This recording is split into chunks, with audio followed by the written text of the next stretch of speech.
Hi, Katie. Thanks for Hello, joining. hi. Hi. We're gonna just give it another minute before we go. We're going live stream and And we are we live.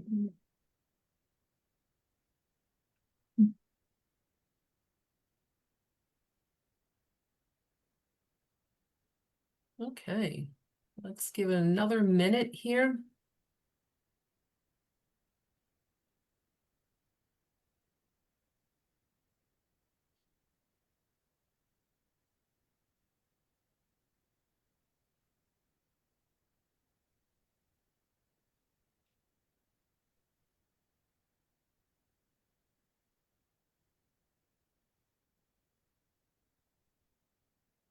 So, if you're joining us and you're joining us from Facebook, or if you'd like to be able to join us here in the Zoom call, please show up and we're here to be able to help you. So welcome to February's Power Hour. And just a little bit about Power Hour. What we do is we bring experts here to talk about subjects that are part of what our clients need to hear, or you might need to hear for the Wise Women's Business Center. So a little bit about the Wise Women's Business Center.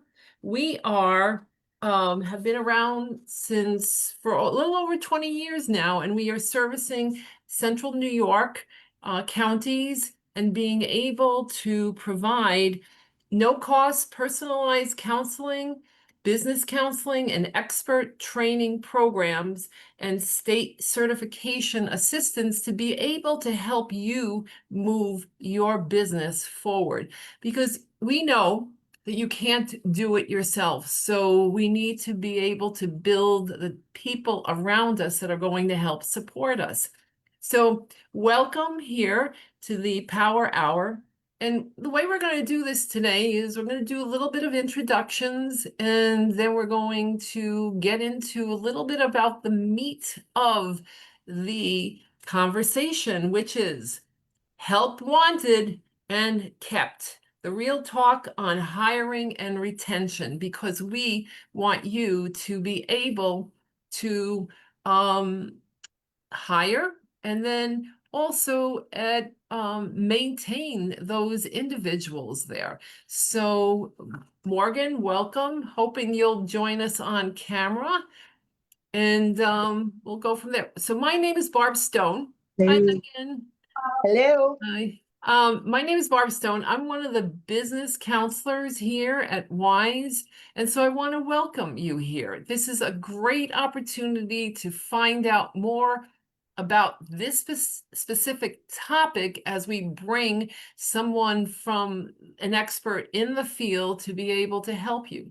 What we'd like to do is we've got somebody in Facebook monitoring questions. So if you have any questions, please post them and we'll get them answered for you. Or if you're online here with the Zoom call, you can just open up your camera or throw something in the chat to ask the question.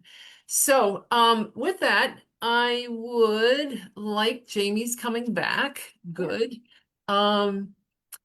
So with that, I would like to be able to introduce Lisa and Lisa Martin Garlick, and she will be able to fill in the blanks because we can't give the biggest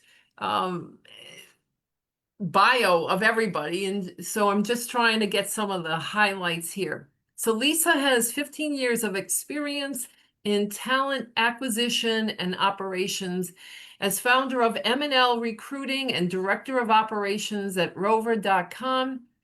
Following the acquisition of Good Pup, which she served as a co-founder and COO, Lisa has built and scaled teams across startups and established companies. Her expertise is in full cycle recruiting, retention strategies, and building strong workplace cultures, which makes her an ideal resource for small business owners navigating today's hiring challenges. So today, please bring your questions and be able to ask that expert on the hiring and retaining clients, employees through your process and as growth. So with that, Lisa, please add to that. Yes, no, you did a great job. And at a high level, that's exactly right. So I've been recruiting for probably more like 20 years, if I'm being honest. I started as a temp staffing manager in Boston and then went into tech startups where I scaled a company called Fixu from 50 people to 300 people. And then from there spun off Good Pup, which was my own app that I built, which was a dog training app. You'll see, I love dogs. We got acquired by Rover. So I went through the startup, the growth, and the acquisition process.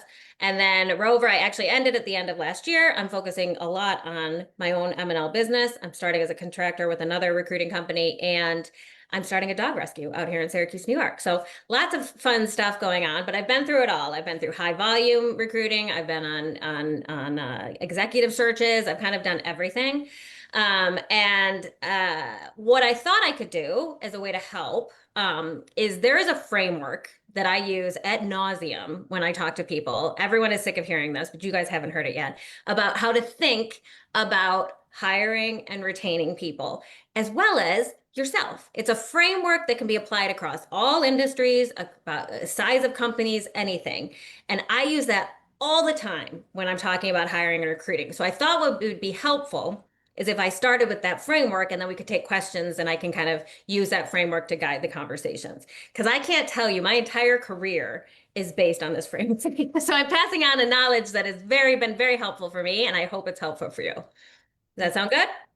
Sounds good, because this is hiring the right people and maintaining them through their employment onto remaining on board so that the business owner doesn't have to go through the constant recruitment and looking for new talent.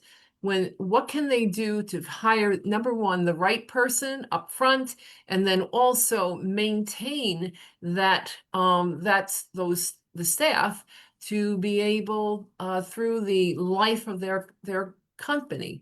Yep, So absolutely. go ahead, Lisa, and take it away. Can you see the first slide here? We're just going Yes, to we hold here can. on the slide. Okay. So there's two things that I wanted to kind of highlight before we even jump into this, which I think is important as you go about your process of needing someone and finding someone and keeping someone, which is one, it is very unique for every role, right? So there is never going to be a one size fits all. This is how you recruit for this role everything is different. The other thing that I think is really important to remember is that it's quite emotional, right? Why is it emotional? It's because we're dealing with human beings, right? I say recruiting is nothing but sales, but my product has free will and emotions and a family and stress, right? So like you're dealing with people often in a very stressful situation. And so it can be really overwhelming, right? Because you need help right now, or you need people to be 100% and they're having concerns or leaving, et cetera. And it's extremely emotional. It can be really overwhelming. So this framework that I'm going to talk about is a way to take a step back and frame the conversation from hiring, performance reviews, retaining people if they're thinking of leaving, et cetera. It's something you can apply over all of this and kind of take the emotion out of it, take a step back and address it in a more quantitative way. So before we jump into it, I want you to all think about, so why do you go to work every day? And what do you like about your work? And you can say it out loud or you can throw it in the chat. I can't really see it, but right now, so someone can jump in for me, but any answers? That's okay. Well, I'll start. I like dealing with people. You like And people? I like being able to get them to see where they want to go and being able to help them get focused to be their best selves. Yep. Morgan, were you going to say something? I was just gonna say that I also do like going to work with people, to see people, help people. That's a huge thing for me. I'm a people-y person. Perfect. I love that. And I know that about you. Yes. Yeah. Anyone else? Please pipe in. This is your time. And one of the things I'd like to end up saying, when what we're talking about here is a chance for you to be who you need to be and say what you need to say in a safe place. Because what you're experiencing, somebody else is also experiencing, but probably didn't have the bravery to say anything. So please just feel free to pipe in. I Katie? was gonna say, I go to work just because I have to. Okay. No one else is gonna do what I do, and I have to do it, and I need the money to come in to do it. So, So what I'm is it, so glad Katie? you What said is it that you do? well, I have like 6 jobs, but Okay. primarily what I'm focusing on here and like with this wise counseling and all of this, I own a laundromat with a pretty big like wash dry fold service that I'm growing, and I started it from scratch, and I thought that it was like I just set it up and walk away, Hmm. and I like committed to like multiple, it's just it's massive. I had no idea what I was getting into. Yeah. And it was Yeah. supposed to be a part-time, less than part-time, a couple hours a week. That's a joke. Yeah, yeah, it often is. Yeah. Well, I love your answer because I think and everyone here, if they're being totally honest, I mean, we go to work to get paid, right? Yeah. Right. And we need our health benefits. I don't even right? collect a paycheck. I'm literally working for, well, it's an investment, but like I don't even take money out of this. It just Right. sucks the life out of me, but it's growing. Okay.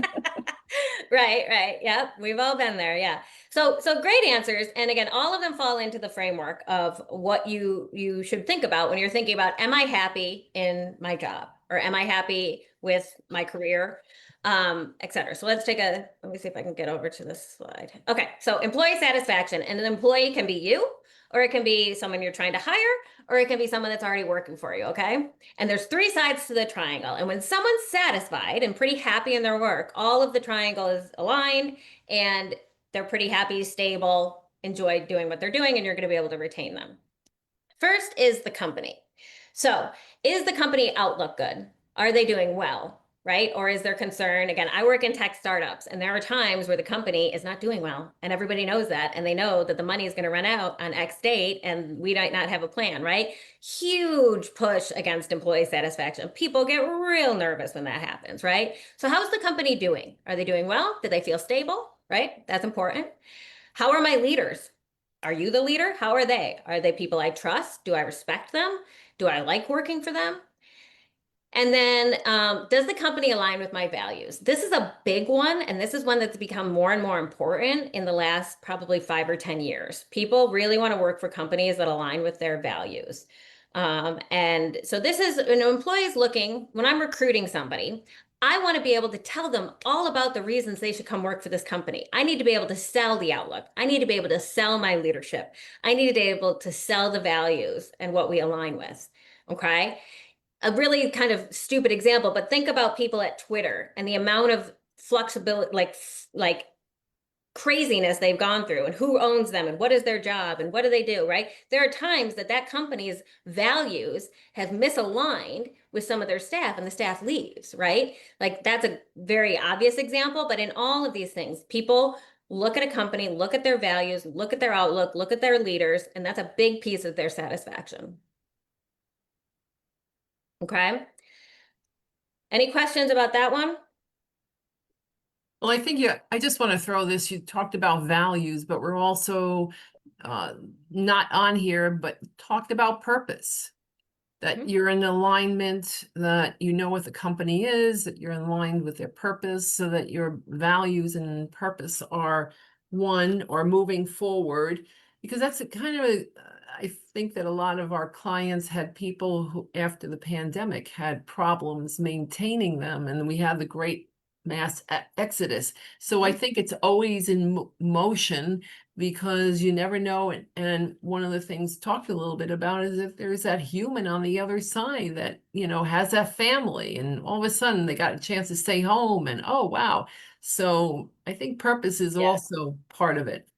Absolutely. Absolutely. And these things can change over time. Remember, you can hire someone, you can sell them on a company based on X, Y, and Z, And as Katie said, things change, right? And suddenly company is, ABC, and now they're doing a different thing, and that might not align, right? And that's going to lead to people not being satisfied. It's going to lead to people quiet quitting, or, not looking for other jobs, etc. And so these are the types of things. That's why I tell you again, it's not just about hiring. It's about, you should be thinking about this triangle every time you talk to your employees, every time you talk to yourself. Like, what am I missing here, right?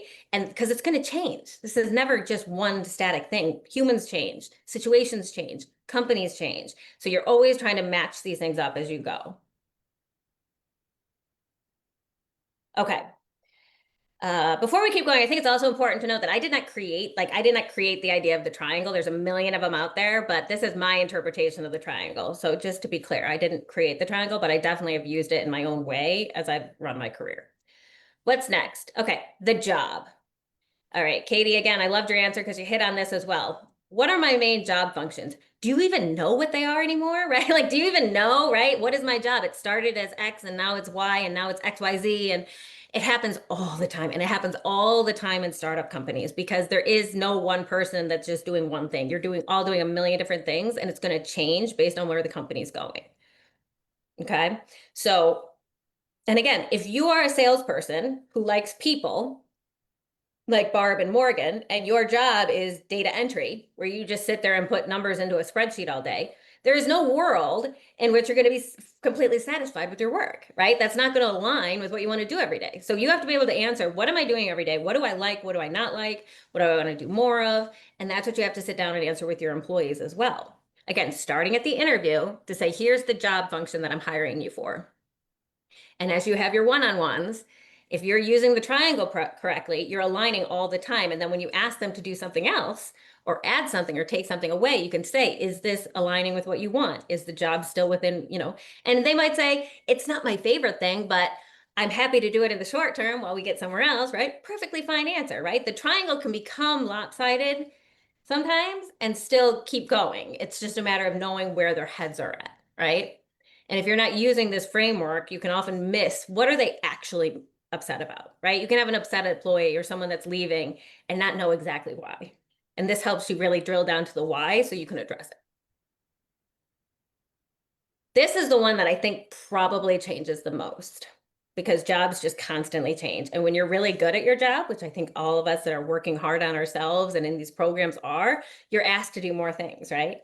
It's the double-edged sword of being good at things, right? And sometimes those things are miserable, right? And you don't want to do them. And so you just have to be very honest with yourself and your boss and your company and your employees about what the job is. All right. And then the third thing is the rewards or the money, right? None of us are coming to work for free.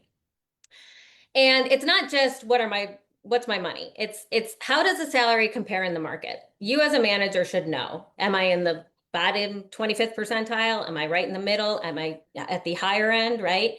And then what are the benefits like, right? That's a big piece of people going to work these days. And benefits are both health, medical, 401k, but also things like equity, stuff like that, like making sure you understand the full picture of what the reward is. So if you're a tech startup, oftentimes the base salaries are lower than market in the bottom 25th percentile. And we're aware of that. We know that. But we also know that there's equity in a company that might go public or get acquired, right? And that's going to make up for it. And the people joining need to be okay taking a little bit less up front, knowing there's a back end payout, right? Some people love that. Some people say, you know what, I need that money to pay my bills. I can't take that risk right now, right? But that's you understanding the employees and what their needs are.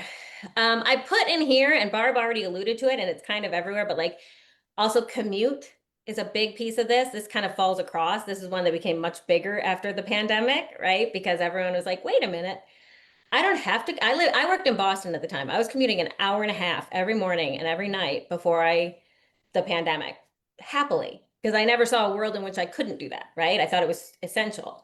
Then the pandemic happened and I got into running and I was like, wow, like there's all this time that I don't have to sit in Boston traffic and still I can do my job, right? Suddenly to Barb's point, this whole world opened where people were like, wait a minute, like I can do my job differently. And so if there's a company that says, listen, you need to come in every single day, 9 to 5, blah, blah, blah, it might not align with what you want, your vision, your priorities, your rewards. Now, again, this is where there's always give and take. they'll say, okay, another 50,000, will you do it? Well, maybe, right? For the money, maybe you will make an exception there, but you got to kind of play those out as you're looking at the whole package of the job. And I put commute in there in the rewards because of the opportunity cost that you're giving up by commuting and being in the office, the things you're giving up there, as well as the cost to commute. Again, in Boston, it's not cheap. Not cheap. We have to park and gas and whatever. So there's a cost there. There's a cost savings if you don't have to do it. So literally, this is my like entire career is based on these three things. I want all of you, when you're going about your day and you're thinking about hiring, or you're thinking about retaining, or you're thinking about yourself and am I happy? Or the question I always ask is, I'm not happy, why? I know I'm not happy, but why am I not happy? This is the framework that you can use to take a step back and say, what is it about my satisfaction that's not being met?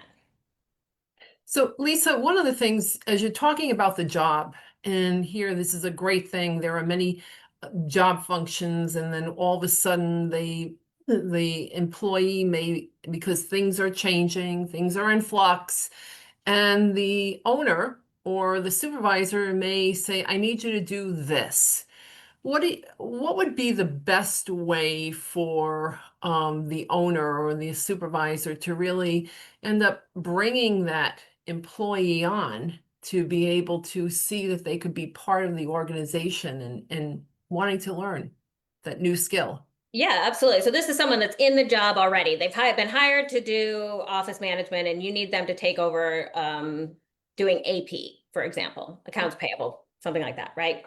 And they're just used to answering the phones and reception, and you need them to take over accounts payable. Well, I think the first thing to do as the manager is to really know their strengths and weaknesses. There's a reason you want to take them on this job, right? Are they really detail oriented? Do they, are they already dealing with money in a different way? Have they done it in the past? Like, why is this person the right fit for the job, right? And it can't just be like, I need someone and you're here, can you do it, right? That's not going to get them excited. Also, then thinking about what is this new responsibility going to help them do in the future? You can put a new skill on your resume. You're going to learn how to use QuickBooks, right? You're going to become better at office management or become more, a generalist more, because now you have this skill set. Because you're at that point, what are you leaning into only? You're only leaning into that one side of the triangle, the job function, right? Because you're asking to give them more, and I'm assuming there's not like a necessarily money involved at this point. You can always add that if that's part of your budget, but generally you want to align their goals and their desires and their skills with what you're asking them to do. And if they say, I'm not super comfortable with this, I hate dealing with money and I don't want to do it, right? Then it's like, okay, how much of a requirement is there anyone else that can do it? And or is this something that is, you can time box? I need you to help with 3 months while we hire someone to do it, right? Can you help me for a time period while we get someone else, etc.? So it's really, again, you have to understand who they are as a person before you can fully answer that question, right? And what you're hopefully, because if you're running a business where this might happen, which is every business, in the interview process, you're already teeing that up and you're asking questions that are identifying the people who are willing to be flexible, right? If you hire somebody who right from the beginning is very rigid and this is what I do every day, I don't do anything else, you're going to have a problem down the line. So this is where, again, all the way from the beginning, you should be super clear on these triangles so that I'm hiring the right person, so that when I do know that I will be adding tasks to this list, that they're going to be open to it. So Lisa, let me, because this is great, because I think what I'm hearing is you need to have some dialogue. You need to have conversation with the employees, seeing, what do they want to do? Are they in alignment from there? What would be some of the things that they can do up front? Because you drove home a really great point, hiring and finding people that are flexible. So what would be, for the owners here, what would be how would they go about doing that to ensure that people are going to be flexible? Yep. So a question that I like to ask, and I know a lot of my clients ask this as well, like after I pass candidates to them, is about, tell me about a time you went above and beyond, right? And you hear that and you're all roll your eyes. I've heard that question a million times, right? But the answer is not because they really care about that. What they want to see is your example of above and beyond something outside your job scope? Or is it just doing something within your job function really well?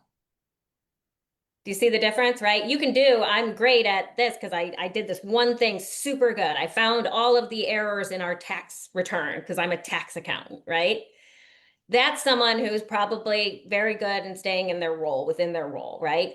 The other person might say, actually, we were doing a year-end, party and no one wanted to volunteer and I was happy to do it because I had something that's like totally different. That's going to show people that really are kind of open. So it's a question that you can ask when you are interviewing people, or if you're being interviewed, it's something to think about, right? Like someone that just does really good at their job function is a very important person, but it's a different type of person than someone who can easily come up with examples of doing things outside.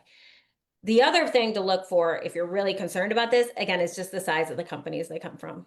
If they're coming from big companies where they're just function here and there, then the likelihood that they've done the type of like, you have to do this, you have to do this, you have to do this is going to be a lot smaller. So you'll want to drill in on that. Doesn't mean you can't hire them, but you're going to really want to drill in on that because size of company is a great indicator to flexibility. Great. Questions? Anybody online or on Facebook have any questions about this for Lisa? The company, the job, rewards, money that you have come up against? And if not, we'll just move on. But please, put the, Kate, I just saw you take off the, your mute. Yeah, so my employees, we're very small. I have 4 employees right now, are minimum wage. So I start, right at minimum wage. I learned quickly that like those jobs are just as important as any other job, but I cannot incentivize them. I try, but a paycheck does not incentivize some of my employees. I've tried bonuses. I do like profit sharing. I say, if I grow, you guys are coming with me, kind of type things. And most of I don't know where this goes, so I don't want to like put too much out there. A lot of my recent people that I kind of burn through people, the paycheck doesn't incentivize them, I guess. They do the bare minimum. The word I use is content. If they can pay their bills this week, they're fine. Mhm. And if I ask them to work an extra shift, I am guaranteed they will call in or ask for a day off the next week. Got it. So do you know what does incentivize them, or is that what you're trying to figure out? I'm still trying to figure it out. Some of them are, so I just hired somebody this weekend. I use Indeed. I did advertise it as $16 to $20 an hour, but I'm not going to start anybody at $20 an hour. It's just, I can't afford to. Mhm.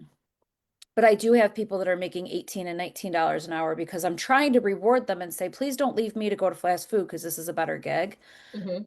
But they just, they're not, I'm trying to reach people that maybe somebody didn't motivate them or say, hey, you're good at this, and teach them things and bring them along. And it doesn't always work. No. And they have good days and bad days. Like I'll see great weeks out of people, and then another week later, it's like, where did this person go? They're checked out. They're just Yeah. coming to work for a job. Yeah, I mean, that's a tough one. I mean, that is a tougher, the minimum wage demographic can sometimes be tougher to keep excited and aligned in growth mode. When you said you're trying to get them not to go to fast food because this is a better gig, what do you mean by better gig? Why Oh, is it it's so much easier. I mean, these people Okay. are working. I actually just hired somebody that works at Dunkin' Donuts. She says she makes $16 an hour at Dunkin' Donuts. Where I am with what they do at my job, like you work by yourself, it's calm, it's quiet, you kind of can control your whole shift. It's not like that fast food, Right. moving fast. It's not dirty, greasy, smelly. Like it's a different world. Yep. But it's like, I'm like, I see, like if I go to Dunkin' Donuts and I see some of them working so hard, and I'm like, how come I can't get someone like that to come work at a laundromat? Yeah, no, And it's I a think good. it's stigma is some of it, but like I'm paying higher than what they're making there. But I don't know, I guess I just see good workers, and I'm like, how do I get one of those really good Yeah. workers? I mean, again, I don't know the full answer. This is something that, again, I'd use the framework to say, okay, so fast food has a people component that can be stressful and loud and annoying, but some people might like that, right? They might get really bored at the laundromat. I don't know. Yes. right? Yes, and I've learned to start asking these questions when I do interview. Exactly. Like you're Um, going to be doing the same thing over and over in a Yeah, quiet and it's more environment. like, are you an introvert? Are you comfortable working alone? Some people are very self-motivated, Yeah. alone. Other people are not. I learned fast, like they need supervision Hmm. and they don't do well alone.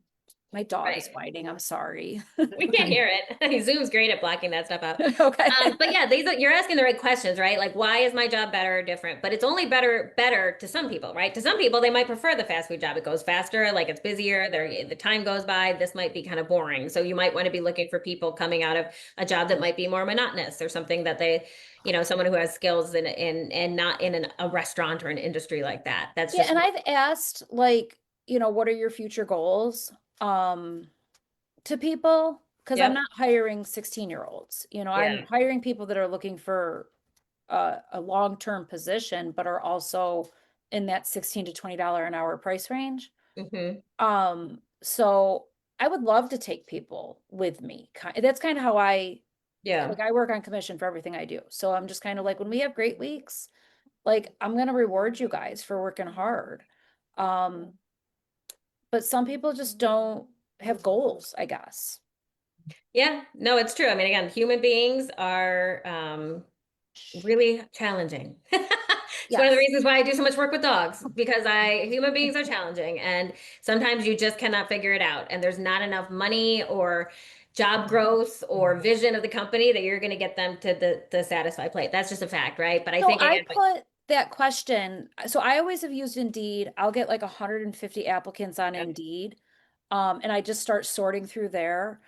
And I actually asked ChatGPT and it said to ask a question on Indeed. And my question was, name a time when you felt that you went above and beyond. It was that exact question. I mean, I'm not making this stuff up. It's No, out but there. so I normally get like 120 applicants. I had less than 10 people even answer the question. And so I immediately was like, I don't want you if you're not even going to answer the question on my job application. Mm. Like you're not going to take the extra step at all, and they can lie. They could say anything. I They could know. make up a story. I wouldn't know the difference. I So that know. did help weed out a lot of people. Katie, as we're talking, one of the things you ended up describing the difference in environment between Dunkin' Donuts and what you got. What you can offer. Maybe there's something like, tell me what type of environment do you like to be working in? Because if somebody wants that fast pace, or you're giving them a little bit of a contrast to what you've got from there. Yeah, and it's hard to describe the job as slow, easy, low stress, because it might not always be like Yeah, that, right. you know? So I don't want to advertise it as something that it's not. And I Yeah. do need them to step up in those times that I don't have everybody work weekends because they can't do it. Yeah. Yeah. Yeah, that's interesting too. Like again, the schedule is really important, especially in some of these like fast food roles or this, like, do you want to work weekends? Can you work nights? Like there's questions you can ask that are like knockout questions. And maybe the one about tell about above and beyond isn't the right question for you. I think Barb's onto something here that maybe there's Yeah. different questions you can ask, right? Like tell me, would you rather work in in a I don't know, I can't think on the spot here, but would you Yeah. rather work in like a casino environment or would you rather work in a library, But right? even Like just asking the question helped weed out the people that didn't even want to be bothered by answering a question. Because exactly. somebody else also told me that Indeed will kind of autofill it for you. I've never looked at it from the employee side. Um, they kind of just do it for you. They've automated everything. And I'm like, I want somebody to actually, like, I'll make them write out their application when they come in just to see if they can write it out. Yeah. Hmm. Yeah. Well, Katie, it sounds like one of the things you got going is keep asking those questions until you keep finding, the right ones to ask. Because it's clarity. I'm always saying clarity comes in the conversation. And so that sounds like what you're doing. And you're going to eventually keep going. Now, Lisa, there is a question here from Facebook. Is this information for W-2 only, or does it also apply to 1099 hires? It's a great question. Yeah, I mean, you can use it across, like it's not necessarily one or the other. You'll just want to be really cautious about the W-2 1099s because with the 1099s, again, you can't be super self-directive. They're coming to you to do a job function. There's not a lot of that direction that you can do, and the rewards and money is set up a little bit differently, but 1099s and W-2. So just be very cautious. that you're clear on those two things when you talk to a 1099. It's a tricky question. I've navigated it many times. I've lost cases about it because it's state by state, you know, like New York is actually one that's quite strict on that guidance. So you'll just want to make sure when you identify your 1099 workers, you're very clear on the whys, you've answered those questions, and then you push this framework within that. But yeah, if you just do straight, like put this on top of a 1099, you could open up doors of things if you're being too prescriptive with them. And the rewards are, you know, are more of a W-2 type employee. And I'm happy to talk about that more directly, like, because it depends on the situation. Cool. I've worked in both, and it's just kind of a gray area. So how would you like to take the company, the job, and rewards money into how to use this in hiring and retention? Yeah, so I have a kind of wordy slide. I don't really love wordy slides, but we're gonna have it here. So again, one of the other thing I want to say too, when I talking about Katie's situation, is I can sense it's stressful, right? Again, going back to the idea that this is emotional, that all of this stuff is emotional because they're humans, right? And you're a human, and you're all trying to do the same thing, and it can be very stressful. And one of the things I like about the triangle framework is the consistency.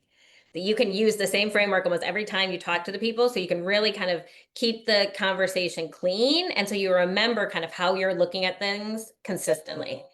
Because with human beings, you can have a conversation ad hoc and the coffee, you know, blah, blah, blah. You could talk to someone else about them. And then the conversation and the communication can sometimes get muddy. And this is just a really clean way to kind of keep the same through line to your hiring. Okay. So before you build a job description or an Indeed application, which I think a lot of people, I mean, I use Indeed more than any other job site. They are the best one out there right now, in my opinion, for volume, is to answer the questions for yourself. Why is my company great? Why am I great? Why is working for me good? Or why is working for my CEO good, right? What do I bring that, you know, differentiates us? What are my values? Do I value work-life balance, or do I value, you know, grind and get that money, right? Like there's all sorts of things that you have to, and neither's right or wrong. You just have to be honest with yourself, right? Then you have to look at the job function. And again, is this a job function that I'm only going to need this one thing for this long and there's never going to change? Do I need someone who's going to be flexible and adaptable? Do I want someone who wants to be a leader? Or do I want someone that wants to be an individual contributor? Very important question. So many people out there have no desire to have leadership skills, and they just want to stay and be good in one area. And that's completely good. It's really important to know that up front. What is my budget and how does it compare? Right? Katie, you were saying, I know I compare financially to Dunkin' Donuts. I know that, right? So what else can I give? Profit sharing, or do I provide benefits, or do I have flexibility? No nights and weekends. Like, these are all the things that you can be really clean and prepared to build your job description, post it, and use it in the interview. You should use this framework. Like, literally, I have a triangle. I talk about it 100 times a day. Because when I'm trying to convince someone to leave their current job and come work for a new company, I've got to make sure that triangle's aligned. And sometimes I'll be like, I don't think this is right for you, right? Like, you got to know that stuff. And so often, sometimes I'll talk to people and they don't know this stuff, and they're out there trying to find people. And I'm like, if you don't know this, like, how are you going to pass this on? Like, you've got to be clean and clear about those three sides. Then you make the hire. The person comes to join. Right? Now, key thing for performance is one-on-ones and performance reviews. Okay. So again, this is a framework to guide those conversations. All right. Every time checking in. How's the job going? How are you liking the company? Any improvements, feedback that I can take with me, right? Are you getting paid? But everything okay? Benefits go through, etc. Now, you're not going to make, you know, of course they'll be like, I want more money, right? You know, you're not going to do that every time, but you need to make sure, again, how is the schedule for you? How's the commute going? Ask those questions so that you know, and it's documented as you go. Because then what happens is, if you're not being proactive about this, employees will become disgruntled. I heard someone makes this and I make this and blah, blah, blah. And then they're, you know, that can build resentment, and ultimately they'll leave.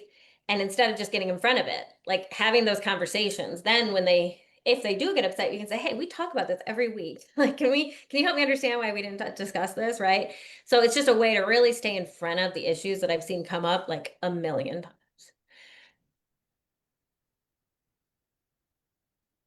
I highlight on here the job function because again, in my experience, hiring in tech startups, like there is not a job function. You might hire someone to do marketing and then they're doing customer support because your customer support person leaves and you need help, right? So to me, the job function is the one thing you really need to keep your finger on the pulse on of like how much of the job they're doing today is what I hired them to do. And how many times, to Barb point, did I check in and make sure this was aligning with them before I just told them what to do, right? Because it's very easy. Again, we're humans, right? We're stressed out. We're annoyed. We're getting, pushed from above. And we just say, can you just do the spreadsheet for me quick, please? Right? And we're not saying like, how do you feel about spreadsheets? Is this something you like to do, et cetera? And that's fine. But take that minute when you talk to them at your consistent checkpoints to level set and make sure that triangle. In my last company, I will tell you, at the end of our time together, the triangle was so skewed. The only reason myself or anyone else was staying on was because the rewards were really nice. But the company and the job had become completely misaligned. And there was nothing going to fix that. And so, again, we had a timeline where, again, the acquisition was complete and we went about our way. So it worked out fine. But again, I talked to my team and they would be so upset. And I'd be like, you got to look at your triangle, right? And if that rewards is enough to keep you here, then you should stay. You know what I mean? Like, but your triangle is way out of whack. And I can't promise you that I'm going to get it back on track. So like you need to find a company where your triangle is much more aligned because a rewards-based triangle is not sustainable. It is a short-term goal and it's the only way to keep people short-term and then they will leave because you have got to have those other sides. Questions? Love to make this an interactive Yeah, ask me session. anything. What's that? But ask me anything. These are great questions so far. Well, as we're waiting for questions, and please, those that are online here, just raise your hand, or just unmute yourself. But, Lisa, where do you think individuals, leaders, business owners can, in today's market that is very, very competitive, where is the best place for them to look for potential candidates for their businesses? Yeah. So, I mean, I will say, like, I don't want to say that the market's cornered, but Indeed is the leader, right? Indeed is one I always recommend using as a catch-all for posting. But Facebook is also pretty good. Facebook groups specifically, depending on what you're looking for. I have a client right now looking for physical therapists. Apparently, there's like none of them in certain areas because I can't help them. But there are physical therapy groups on Facebook that you can go and tap into. I will say LinkedIn is good for a certain demographic and skill set. It is not necessarily ones for like minimum wage or entry level roles. LinkedIn isn't always great at that. And so that I would lean into Indeed and Facebook as like the biggest mechanism. So as a general rule, that's where to start. Post on Indeed, look around on Facebook. That's the key. Okay. As far as, we've got a lot of women who are in startup modes. And they're really, as Katie is talking about, trying to bring the right people on board and creating that environment that these individuals will want to come and end up staying. But there's also a monetary thing. And how do you go about really becoming competitive to keep these people? Any suggestions? And I know we talked a little bit about profit sharing, gain sharing, but any suggestions for the listeners here to be able to help them Yeah. maintain that? It is no matter how long I do this job and how many conversations I have about money with people, it's a weird conversation, right? When you're interviewing people, how much money do you want, et cetera. The first thing you should do is, like I said, figure out what your competitors, like, how do you fit in the market, right? So when you're looking at your base salary, your hourly rate, how are you comparing in the market and understanding where you sit? Now, if you're sitting in the top 75%, you're probably pretty good. The salary is probably going to help you a lot. But if you're not there, then again, you really have to lean into those other triangle pieces to really sell your position. Adding variable compensation is really important, right? Profit sharing or bonuses based on performance goals, KPIs, like those are really interesting things you can do. The problem with that, and this is where I would sit down and talk to people, is that you got to keep it really simple. You cannot have a compensation plan and a commission structure that's so convoluted that people don't know what they're getting paid for, when, why, how, right? Because then they're going to feel like they have no control, right? Employment is a lot about control. Everything in life is a lot about control, right? And so you want the person to feel like they're in control of helping the business and helping themselves at the same time. So as you design anything above your base salary, whether it's a commission plan or a profit sharing or just a bonus, you're going to want to make sure it's super tied to performance and they know exactly what it is. I have worked with many companies and I've asked the people, how are you bonused? And they have no idea. They get the bonus check and they're like happy about it, but they have no idea what they did to get there. And that is like throwing money out the window because it's not doing what you need it to do, which is to drive the performance of the person and the company. So look at your budget, start with that, and then look at your base. How does it compare? And then what can I add on that to help make sure that they're being incentivized in the right place? And if I can't, if I'm a super lean startup and I have no money, hey, that's fine. It happens all the time, right? But again, what I only need you 3 days a week, right? That could be enough for someone to say, hey, I'll take a lower salary. I don't have to work as many hours, or I have, you know what I mean? Like I have certain things that work for me. What are the things that differentiate you? It will be hard to find a very low paying job with a really aggressive hours, a long commute, a company that's not super engaged and bad job function like that. You're never going to sell that job, right? So you got to make sure you're really clear on like all the things and how they work together. The comp is the trickiest bit. And the thing, like I'll say it again, is do not tie anything to money unless you can explain it in one sentence and you can track it cleanly. So I love this, and I'm going to pivot a little bit. So, we're in the first parts of the triangle was the company. And it's really about setting the platform, the culture, the way they're treated. And at what point in time does the owner and the staff, or they've got other leaders in there, supervisors, need to start looking within if they can't maintain and can't keep people or even bring them on? So you mean like promote from within? No, I mean, like maybe they're recognizing that they haven't created a good culture to keep people in place or hiring the right people. They either, does that make Yep. sense, Lisa? It does. It does. Yeah. So, their mistakes happen, right? People choose the wrong person, right? I've done it a million times, and not a million, that would be a bad recruiter, but I've done it a few times where, the wrong person, right? It's not the right person for the job. The worst thing you can do as a business owner or whatever is not nip it in the bud. If you have people in roles and it was not the right fit, or they are not producing what they've said they were going to produce, the worst thing you can do for your company and your culture is not address it and not have that hard conversation. Because I promise you, it's doing way more damage allowing that person to underperform to your good performers. You're already losing because your underperformers not performing, and your good performers, they do not like compensate. They go down to the lowest, not always, but that, generally speaking. I have been impressed recently with how quickly bad hiring decisions have been addressed in some of the companies I'm working with. Like big high level C-level roles like have been like turned over in the first like month or two. And I think that's smart. I think every owner has to be prepared to have very clear check-ins right in the beginning. And if that person is not meeting expectations, whether it's showing up late or not doing the function very well, or like whatever it is, right? Then you nip that in the bud, and it's okay to say this wasn't the right fit. Let's move on. Okay. That's the key to getting rid of people quick, not getting rid of, that sounds terrible, but moving people on to the better job fast and maintaining your culture. If it happens as a pattern, like I said, it'll happen. Every one of you will hire the wrong person at some point, right? And you first should make sure you see that person out as fast as possible to avoid the cultural impact. But the second thing is, if it's a pattern, you need to go back to your triangle.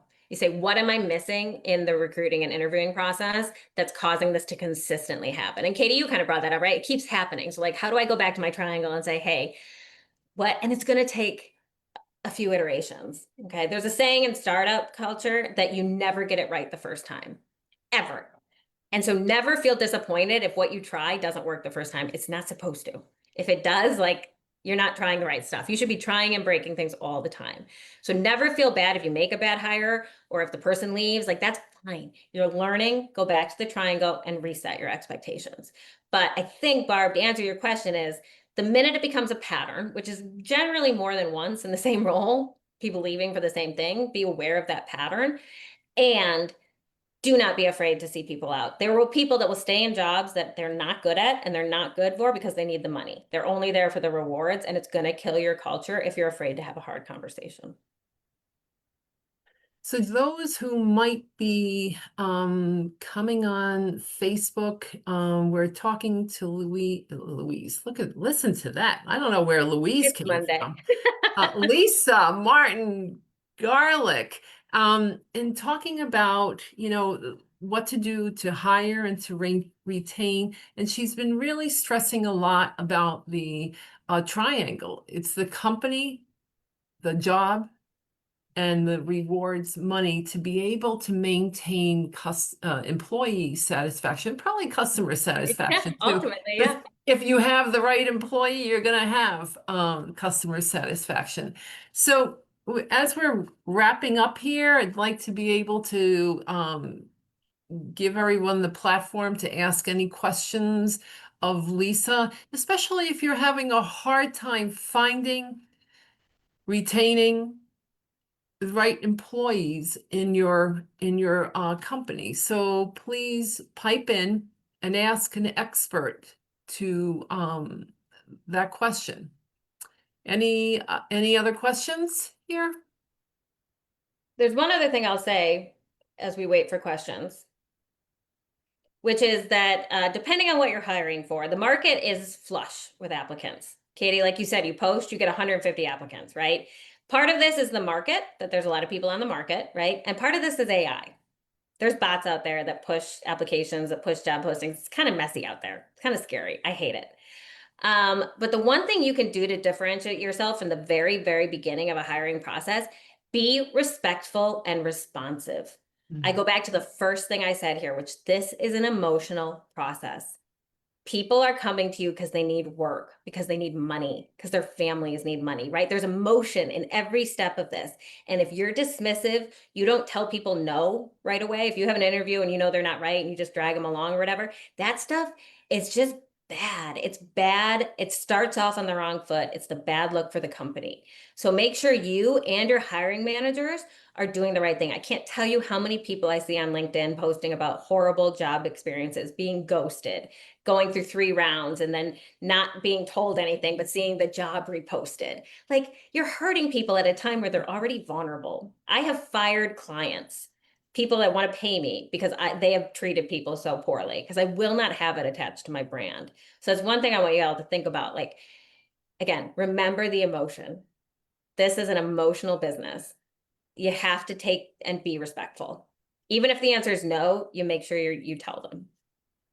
And it's like thinking of, Lisa, as you're saying that, I'm really thinking about, you want to treat people as you would like to be treated. If you were on the other side of the desk, how would you like to be treated? And you will be. I mean, everyone, right? Life is long and companies are hard and the economy is hard and everything, and you may be on that other side. And you just, again, it's just good practice to make sure but then also if you've assigned the function to somebody else, that they're doing the same thing. If you've hired a recruiter like me to come help you with something, then I'm doing that too, right? Like, the representatives of the brand need to be really respectful. Cool. So we've just got a comment here from Alexandria on Facebook. She says, love this. Thank you for sharing. So we really appreciate you listening. We being able to share. And if anybody has any last minute questions before we wrap up, love to hear from you. So Lisa, any last words of wisdom as we're winding up here? No, it's just funny because this framework, like I said, I did not create this framework. I've seen it all over the place. You can look it up, the employee triangle, and they've done different things. Right? This is the way I look at it. There's other things you can do it by. But this was told to me from a CEO in one of my first jobs as a talent acquisition manager. And it was kind of in passing. It like wasn't even a big deal. And he was just like, oh yeah, the triangle and blah, blah, blah. And I, again, like I said, I cannot stress how often I use this, and not just for people externally, for myself. If you're not happy any day of the week when you're at your job, which happens a lot, right? You take a step back and say, what am I not being fulfilled, right? I hate my job function. I hate what they're asking me to do every day. I hate making cold calls, right? Or I just feel completely undervalued because they're not giving me what I need to make my, they're not paying me the market, blah, blah, blah. Or this has happened in my career a bunch of times. We got bought by a company I don't align with. I don't align with this company's vision anymore. We're acquired and I just don't fit in anymore, but I love the people and blah, blah, blah. How do I reconcile that? Right? It generally 95% of the time, employee dissatisfaction falls into one of these buckets, and you as a manager can address it if you know. So just keep this in the back of your head. Just like use it all the time, because I promise you, I've been in every situation. I know how emotional it is.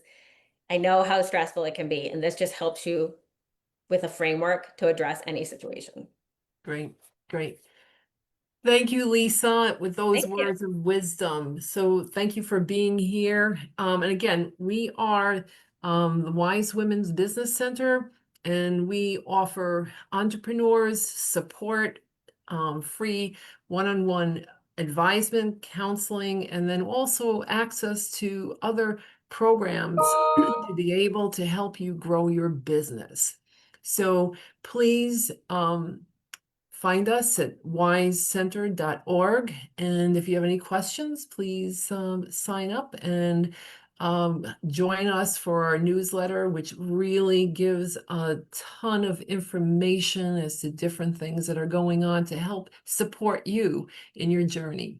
So Lisa, with that, and everybody else that has participated here, thank you, Lisa, for the expert viewpoint of hiring and retaining your employees. Happy to be here, and happy if there are questions that come in after, please forward them on. I'd be happy to address things individually as well. Okay, sounds good. Ladies, thank you very much. Thank you.